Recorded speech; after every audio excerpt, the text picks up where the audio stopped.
Alright, time to feed these hungry Steam Deck fans. Alright, time to... Oh, by the way, hello people. Another beautiful day. Yeah, hope this 5 senses work, health, and strength is good. Or excellent. Alright, so Microsoft embrace more open standard with DirectX 12 adopting Spur VR. And it says quite a big surprise, but truly welcome.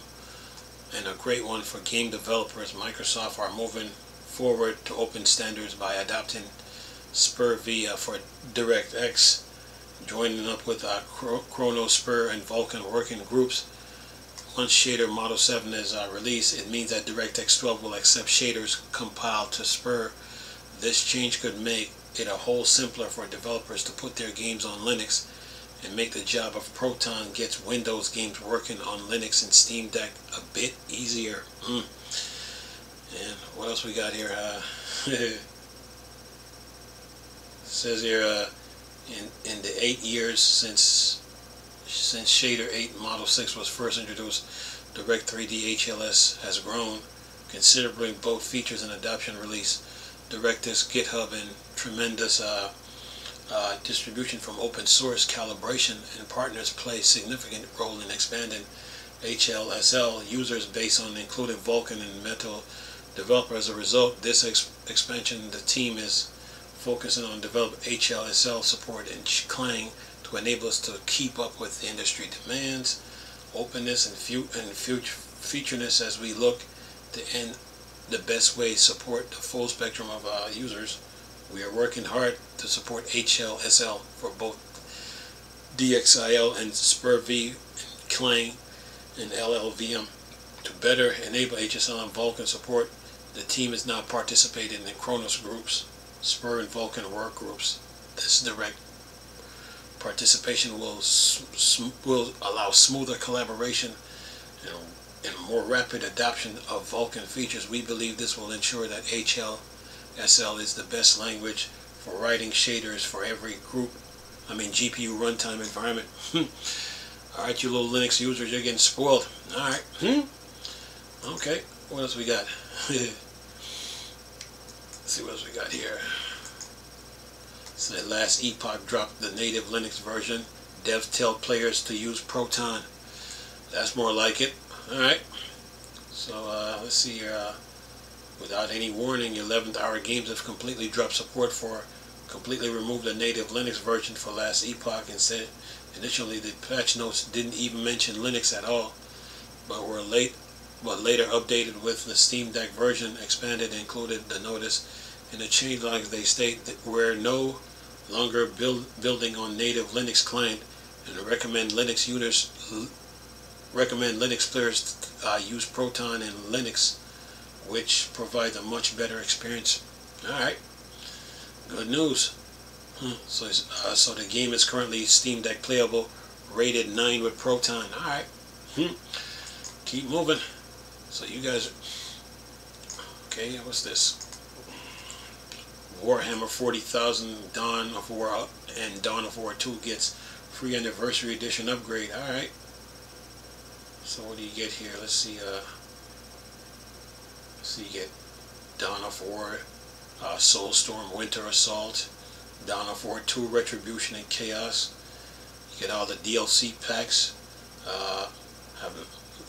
It says this, nice to see. Currently this change only seems to be live for Steam version. Dawn of War does have old Linux versions and from Interactive, although you may wish to use Valve Proton due to cross-platform online play. Proton to the rescue. Alright. Alright, what else we got? Keep it pushing here. Okay, we don't deal with that. Okay, Genome 47. So Genome 47 release accent colors and various system enhancements. Okay. So let's see, they got accent colors to customize your desktop style some more, enhanced small screen support, screen hardware encoding, fast, more accurate rendering, persistent remote desktop sessions, new style for dialog windows, new open save file integrated into the file app, improved file app with a better search system, more interface modernizations, Improve online account system with new features. A lot of bug fixes. Genome calendar, disk usage, and analyzer has a refresh interface for Genome 47 and enhanced fraction display scaling features. Alright, Genome 47. You guys are getting updates. Let's see here. 2-Point Museum release March 4th, 2025 with pre-orders up now. And let's see. You can pre-order Fanatical for standard, Fanatical Explorer Edition, and both Steam. Yeah. Okay. 2-Point Museum. So 2-Point Museum, 2-Point Studios and Sega Europe announced the 2-Point Museum is planned for launch on March 4th, 2025 with pre-orders live, following from their previous success with 2-Point Hospital and then 2-Point Campus. Although you don't need to play the other as each is standalone, it's a management sim where players can design museums of their dreams. It also has native Linux support, just like the 2 previous games. Alright, keep pushing. Alright, what else we got? Okay, we talk about Pocket Pair responding to Nintendo. We did that yesterday. Had to get that out the way. Okay, let's see. God of War Ragnarok release and Steam Deck verified needs a launch option for desktop Linux. Okay, so God of War Ragnarok is out. Fanatical Humble Store, Steam. And it says God of War Ragnarok from Santa Monica Studio, Jetpack Interactive, and PlayStation Publishing LLC. Release on PC today, and Valve put it quickly through verification for Steam Deck. While writing this article, it's initially note via SteamDB about check back before publishing, and the status is now live on Steam page, so it's fully Steam Deck verified with Proton 9.023. That was also released recently. Once again, Valve and their coders doing some amazing work to get AAA games working at release on the Linux platform like Steam Deck and desktops. Yeah, Valve, keep doing it. What else we got here? Keep pushing here. What else we got? GTA. Okay, I talked about GTA already. Covered that part. Okay, let's see here. What's this? Grab Rain World, Duck Game, Jazz Punk, Death Gambit, and more in the latest Humble Bundle. Let's see. Samurai Jack Battle Through Time, Proton DB Gold, Death Gambit, Afterlife, Proton DB Gold, Duck Game, Proton DB Gold, Jazz Punk, Director Cut, Native Linux, Battle Chef Brigade Deluxe, Proton DB Platinum, Pool Panic, Proton DB Platinum, and Rain World, Proton DB Platinum. Yeah, humble folks. Yeah, and tomorrow's the weekend PC deal, so I have you guys covered then, but so far so good. Now, we got the video here for Den of Wolves. I will leave the video in the description box. It's in development though. Let's see what we got here. It says the Unity 6 game engine and tool will officially launch October 17th. And it says the game engine company Unity is officially launching the next version of its engine and tools in just a few weeks. As a part of the Unity Develop Conference, it's revealed that Unity 6 will be available worldwide October 16th. In a press release, Unity states that Unity 6 will offer developers improvement in graphics and simplify multiplayer game development. It will also offer improved tools, specifically developers who want to create web browsers and based games. It says Unity has also launched a launch time frame for the first update for Unity 6. The update 6.1 will be released October 2025. It says here Unity 6 will build upon the core Unity 6 capabilities and includes new features like support for affordable large screen format, deferred rendering, GPU resident drawer, and new build targets and build profiles.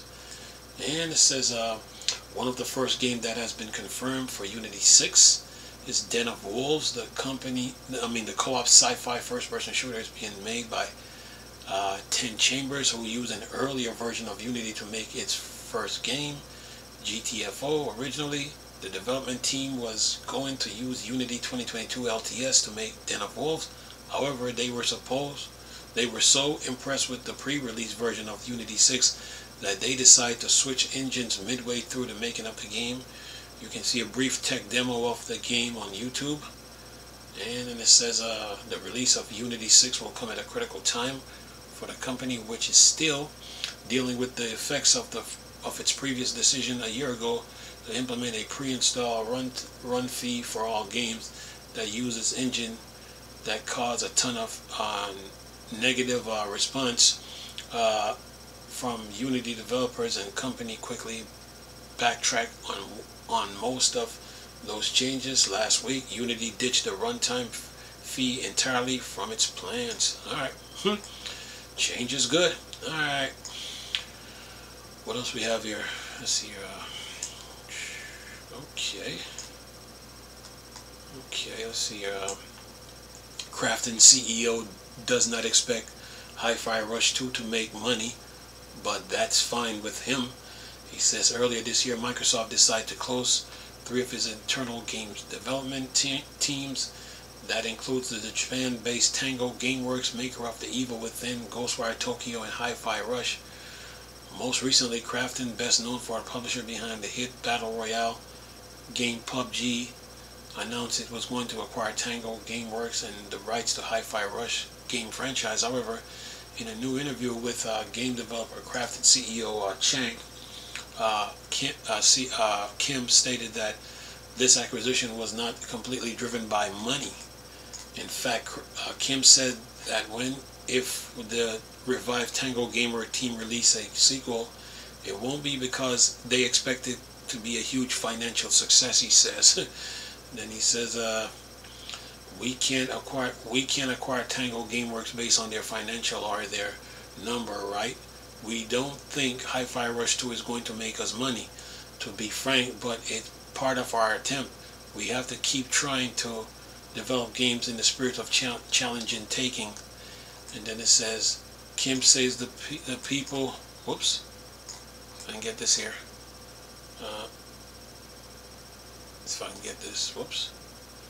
Kim says the people at Tango Gameworks want to try something new, and we want to do more than that. Indeed, Kim feels taking more risk with different ideas for our games is a better way to find new hit game franchise, he added.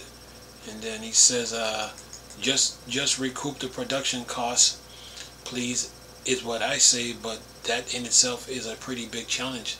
If you try doing that, you might actually land a big hit. I don't trust people who say, oh, this is going to be a hit. I want someone who can try something new. And then he says, it's been reported that when Krafton acquired Tango Gameworks, it also brought in about 50 of its 100 former employees. Kim says they have no plans to reduce the team, and indeed, he believed that it will need 100 team members to continue developing a sequel to Hi-Fi Rush. The team may get even bigger as Krafton also wanted to work on all new projects. Man. Okay. Alright, what else we got? Let's see here. We did the Unity already. We did that. Now, let's see, we did Frostpunk and Final Fantasy will be added to NVIDIA GeForce Now this week. So you get Frostpunk 2, Final Fantasy 16, The Plucky Square, Dead Rising Deluxe, Romancing Saga 2, Legend of Heroes. You guys are good. And then you have Disney Epic Mickey Rebrush, Greedfall 2, The Dying World, Macabellum, and Blacksmith Master, and Breachway. You guys are good. Okay, what else? That is that. So I got you guys covered.